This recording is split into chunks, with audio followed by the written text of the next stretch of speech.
शिमला से बड़ी खबर सामने आ रही है। महिला आरक्षण संशोधन विधेयक को लेकर सियासत तेज हो गई है। भारतीय जनता पार्टी ने कांग्रेस के खिलाफ मोर्चा खोल दिया है। राजधानी शिमला के चौड़ा मैदान में भाजपा महिला मोर्चा ने जन आक्रोश पदयात्रा निकाली, जिसमें बड़ी संख्या में महिलाओं ने हिस्सा लिया। इस दौरान नेता प्रतिपक्ष जयराम ठाकुर सहित कई वरिष्ठ नेताओं ने कांग्रेस पर निशाना साधा और कहा कि महिलाओं को आरक्षण देने की दिशा में ठोस कदम सिर्फ वर्तमान सरकार ही उठा रही है।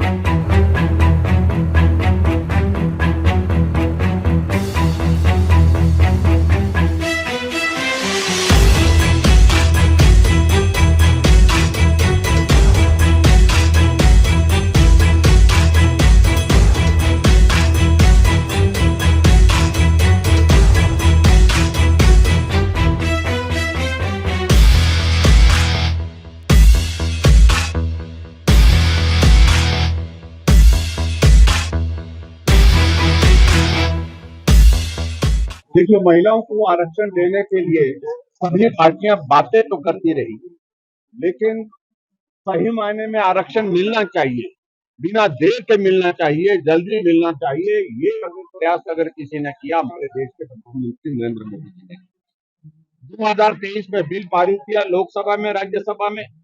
अब इस बिल को लंबे समय तक पारित करके रखना ये उचित नहीं, इसको लागू करना, और लागू करने के लिए 16, 17, 18 अप्रैल को जो विशेष सत्र लोकसभा का, राज्यसभा का बुलाया गया था, उसमें एक ही मंशा थी कि इस बिल को अब लागू करना है। लेकिन दुर्भाग्य है देश का, कांग्रेस ने उस बिल का विरोध किया।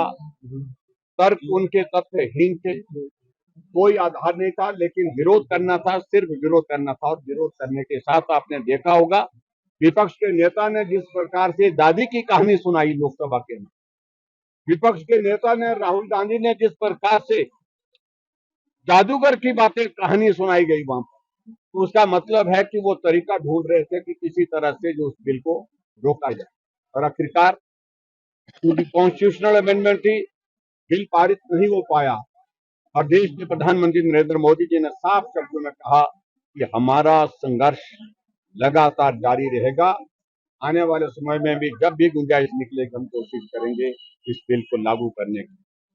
और कांग्रेस इस बारे में बेनकाब हो गई, और इसलिए भारतीय जनता पार्टी ने पूरे देश भर में आक्रोश रैलियों का आयोजन किया। जिस प्रकार से आज यहाँ पर शिमला में जन आक्रोश रैली का यहाँ पर आयोजन किया हमारी मातृशक्ति ने, हम उसमें सहयोगी के नाते यहाँ पर उनके साथ में आए हैं।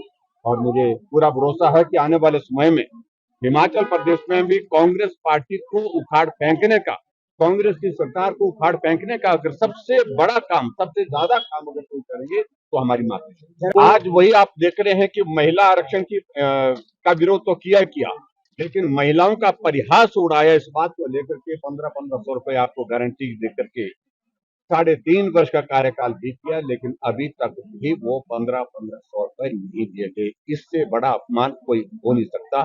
कीमत चुकानी पड़ेगी आने वाले समय में कांग्रेस। पंचायत चुनाव पे इसका असर होगा? निश्चित रूप से पंचायत के चुनाव में भी उम्मीद करता हूँ इसका असर होगा, लेकिन विधानसभा के चुनाव में तो कांग्रेस को